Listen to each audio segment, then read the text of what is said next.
Hey fellow babies, welcome back to Pachter Factor on SIFTD.net.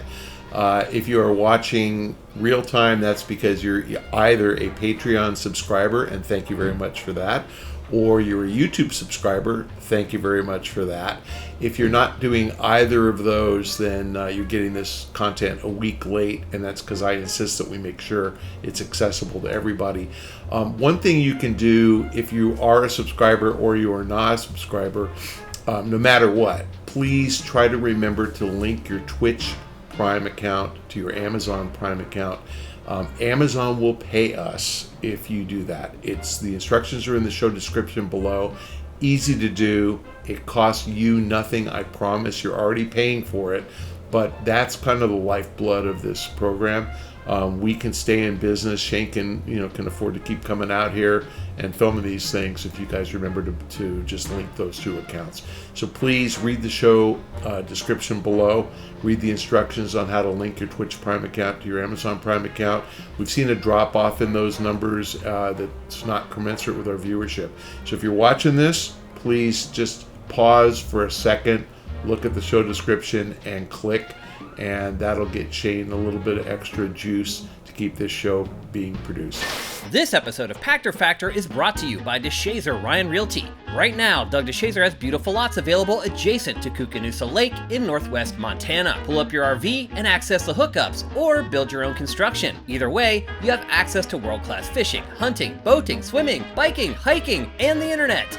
No matter where you're looking to buy, make Doug DeShazer your real estate consultant at 406-291-1643. That's Doug DeShazer at 406-291-1643. Let's get to today's question from Sifted from Timmy. Now that Best Buy is planning to stop the sale of physical media, will other retailers follow suit?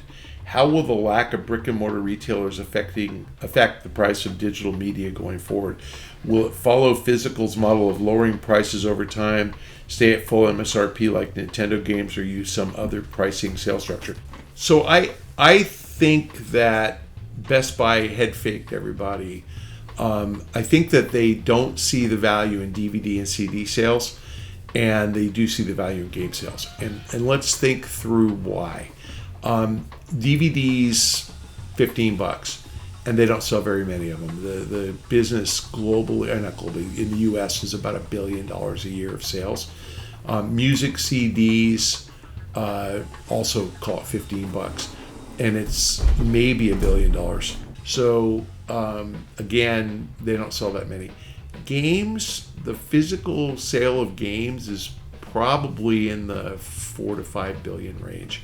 And they make a big profit on each one, 20%. So a $70 game, they make $14. And if you kind of think through games versus music versus movies, there's thousands of films, there's thousands of CDs. There's only 20 games at a time that anybody would even consider buying. So it really doesn't take up that much space. It's easy to do. And remember, Best Buy sells game consoles. I know they sell CD players and they sell DVD players, but nobody's buying those anymore. People are still buying consoles. So games actually make sense. And while you're buying a console, I might buy a headset. So anyway, I think that there's a reason to keep games because they sell consoles and they sell accessories, a lot of them. And I think that gamers, who want to buy physical, you've only got, the choice of Best Buy, Target, kind of Walmart, Costco, and GameStop. I mean, there's really nowhere else that sells games in a big way. And if you want a game, you want to go where there's selection. While you're buying a console, you're certainly going to buy games. And again, console sales, Microsoft probably sells in the US 4 or 5 million Xboxes a year. Sony sells probably 6 or 7 million PlayStations a year.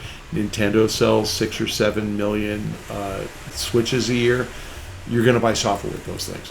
So it really does make sense, Best Buy as a destination for hardware, to sell software along with it.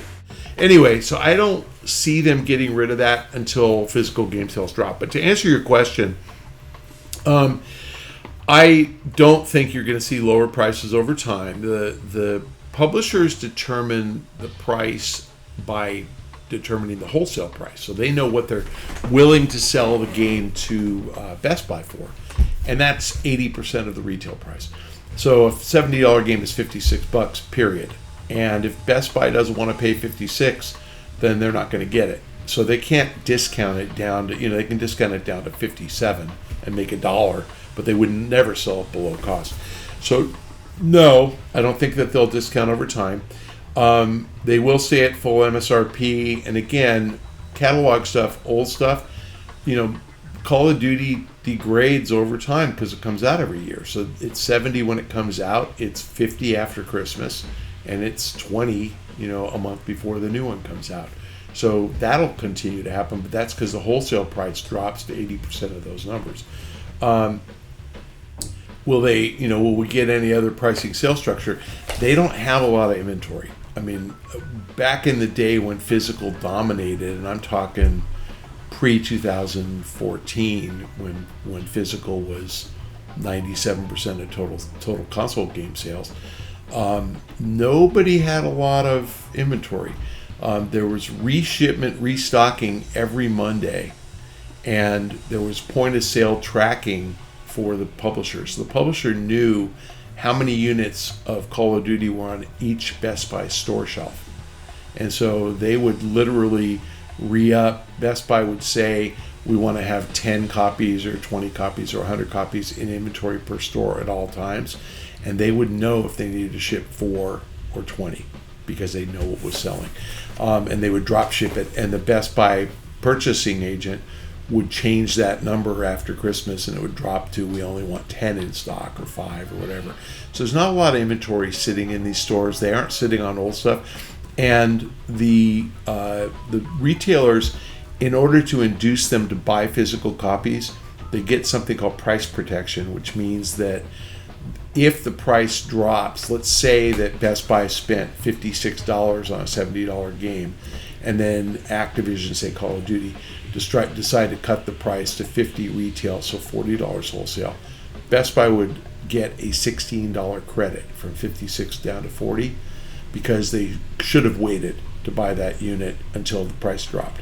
So in order to get them to carry a lot of copies on the shelf, they're price protected in case the price drops. So they're really there's not a lot of excess inventory and a lot of clearance and a lot of stuff to discount.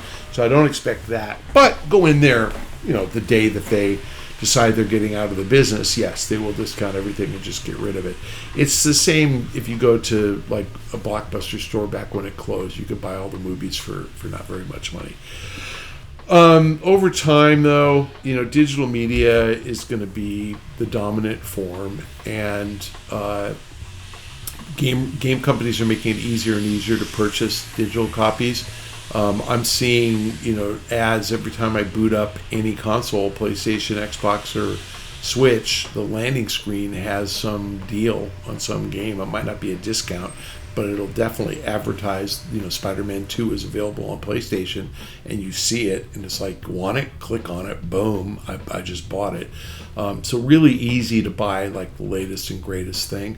It's not as easy, as you think to find stuff, So if I said to you, go play Fallout 4, to go find it, you'd have to really search.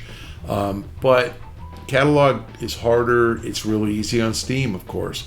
But if you want console copies, not everything is available digitally all the time. I think give it time. So I think we get to 100% digital downloads in the next 20 years. I don't think it's gonna happen until the console manufacturers decide not to make consoles anymore.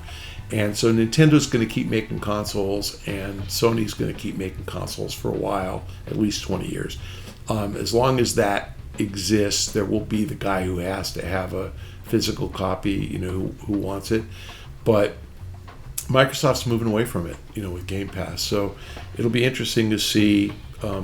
It will probably get up to 80% and 90% digital downloads, which is why GameStop is toast. I mean, there's just no reason for a dedicated retailer. I know the GameStop shareholders out there think I just have a hard-on for GameStop. That's not true. I just am a realist that, digital downloads and the wide availability of on-demand got rid of Blockbuster. And, Redbox is still out there because somebody still has a DVD player and still wants to rent it. But it's shrinking. It's not doing great.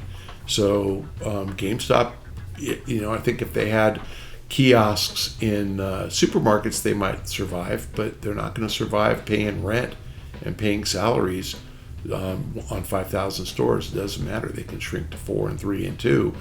It's just not gonna. They're not gonna stay in business. So I'm not optimistic about that one justifying its current share price. I don't know that an all digital future is worse. I think that discovery is harder. So, if you think about movies, those of us who used to rent physical DVDs, you go into a Blockbuster, and I'm really not kidding. A Blockbuster literally had 12,000 different movies available, and they were in alphabetical order or by genre or whatever. But I used to walk around the perimeter of the store to see all the new stuff, and then you go up and down the aisles to look at the old stuff, and they were in drawers. I remember it was really crazy the way they displayed it. But they would feature things like Kevin Costner movies or Sylvester Stallone movies, and there are shockingly a lot of those, and romantic comedies, and you'd find the genre you wanted, and now that everything's digital, you have to actually know what you're looking for, and so I do this occasionally where I'll go to like Apple TV or something, or Amazon, where you're going to rent a movie, and you try to look through what they've got, and it's hard. Even if you sort by science fiction or sort by romantic comedy, you're just there. It's an overwhelming number of things, and your eyes just don't work the same. You're looking at posters, and I think that's the biggest downside of digital delivery. And I'd say that that's been true of music for a long time. But I'm a big Spotify guy, and I have my playlist, and I've got 600 songs or 700 songs or whatever on my playlist. But I had people over a while ago, and I'm like, what do you want to listen to? And somebody goes, Sturgill Simpson. I could not name a Sturgill Simpson song, but I put on Sturgill Simpson's greatest hits, and it was fun, and he was good, and somebody else they go Nickelback, and I'm like, really? But I Nickelback's greatest hits on Spotify. It just happened, and then after that I put on Nickelback radio so we'd hear other bands. So there's ways to make it easier to discover, but I think digitally, going all digital all the time, people are going to get in a rut, and they're not going to discover as much great content. And to be fair, because I have Spotify, I listen to a ton of hip hop, which I never owned a hip hop album, but I listen to it all the time because Spotify made it so easy to do. And I literally don't think I even knew like a Biggie Smalls song or a Tupac song. I did, but I listen to it all the time now, and I never bought an album. Now I really like it. So there's a way to make it discoverable and interesting and easy, and I think that the games guys will figure it out. Game Pass might be that mechanism, but digital's tough. It's the world's going all digital. Will they screw you? I don't think so. I think actually costs are going to stay relatively modest because there's just no distribution costs. It's really easy to do. Again, appreciate your patronage if you're a Patreon patron. Thank you for contributing there. If you're a YouTube subscriber, thank you, and a special thanks to any of you who took my advice at the beginning of the episode and clicked through on the show description and linked to your Amazon Prime account to your Twitch Prime account.